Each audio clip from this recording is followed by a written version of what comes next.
عید غدیر خم۔ غدیر خم کے واقعے سے متعلق موشن کامکس۔ 10 ذی-القعدہ سال 10 ہجری قمری۔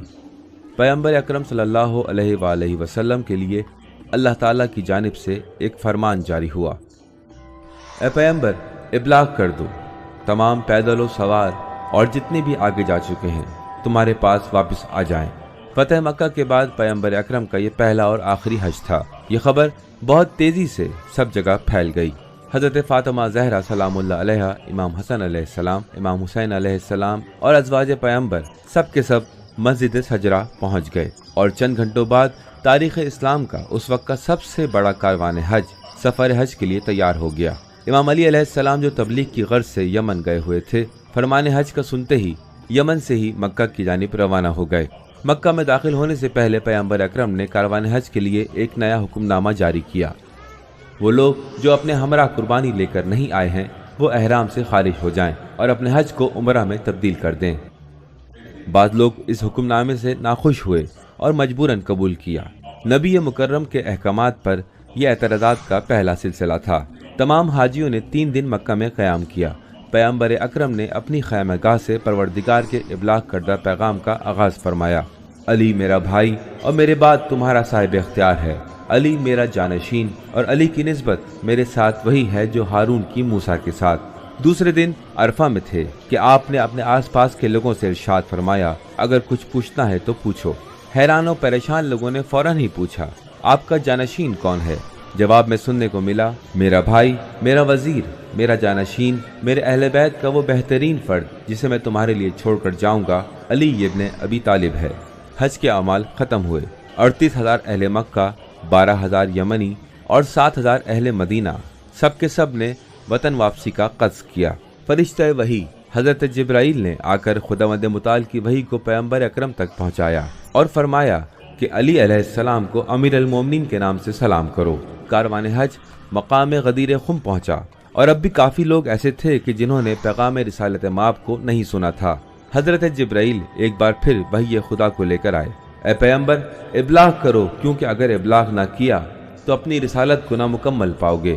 کچھ ہی دیر بعد غدیر خم کے تپتے میدان میں پالان شتر کو جمع کر کے ممبر بنانے کا کام شروع کیا گیا تاکہ حجت الوداع کے خطبے کا آغاز ہو سکے۔ 18 ذی الحج 10 ہجری قمری غدیر خم کا میدان مقداد، سلمان، ابوذر اور عمار نے ایک ساتھ مل کر پالان شتر کا ممبر تیار کیا۔ نماز ظہر کے بعد پیغمبر اکرم ممبر پر گئے، لیکن وہ اکیلے نہیں تھے بلکہ ان کے ساتھ علی ابن ابی طالب بھی تھے۔ یمن و مدینہ اور حجاز کے 1,20,000 حاجی سخت گرمی میں میدان غدیر خم میں خطبہ سننے کے منتظر تھے۔ پیغمبر اکرم نے خطبے کا آغاز کیا، مجھے ایک اہم پیغام کا اعلان کرنا ہے، کیونکہ اگر یہ پیغام تم تک نہ پہنچایا تو میری رسالت نامکمل رہ جائے گی اور مجھے اس بابت کوتاہی عمل کا خوف رہے گا۔ چیمی گویاں شروع ہو گئیں۔ پیغمبر اکرم نے پورے مجمع کو مخاطب کر کے فرمایا، کیا میں تم سب سے افضل و اعلیٰ نہیں ہوں؟ پھر فرمایا کہ جو میں کہوں اسے تکرار کرو۔ تھوڑی ہی دیر لگی، غدیر خم کا صحرا لوگوں کی آواز سے گونج اٹھا، اے علی، ہم اپنے دل و جان اور زبان و روح کے ساتھ تمہاری ولایت کی بیعت کرتے ہیں۔ لیکن بعض افراد کی نگاہیں مشکوک و تذبذب کا شکار دکھائی دے رہی تھیں۔ پیغمبر اکرم نے اپنے امامہ کو حضرت علی کے سر پر باندھا اور بلند آواز میں فرمایا، من کنت مولاہ فہذا علی مولاہ۔ پیغمبر اکرم کا طولانی خطبہ ختم ہوا۔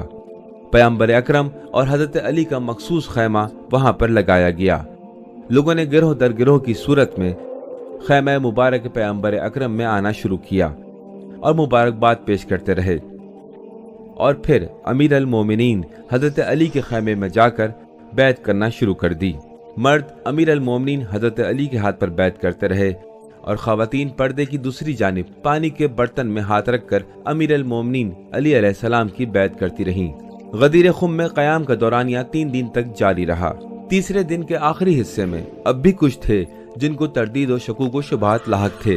حارث فہری انہی میں سے ایک تھا۔ وہ پیغمبر اکرم کے خیمے میں گیا اور پوچھا کہ اے محمد، کیا علی کی جانشینی کا اعلان آپ کی طرف سے ہے یا اللہ کی طرف سے؟ پیغمبر اکرم کا جواب واضح اور آشکار تھا، لیکن حارث قبول نہیں کرنا چاہتا تھا۔ اس نے آسمان کی طرف دیکھا اور کہا، اے اللہ، یہ جو محمد کہتا ہے اگر یہ تیری طرف سے ہے تو آسمان سے ایک پتھر نازل کر اور مجھ پر عذاب نازل کر۔ وہ خیمہ رسول سے کچھ ہی دور گیا تھا کہ آسمان سے ایک پتھر نازل ہوا۔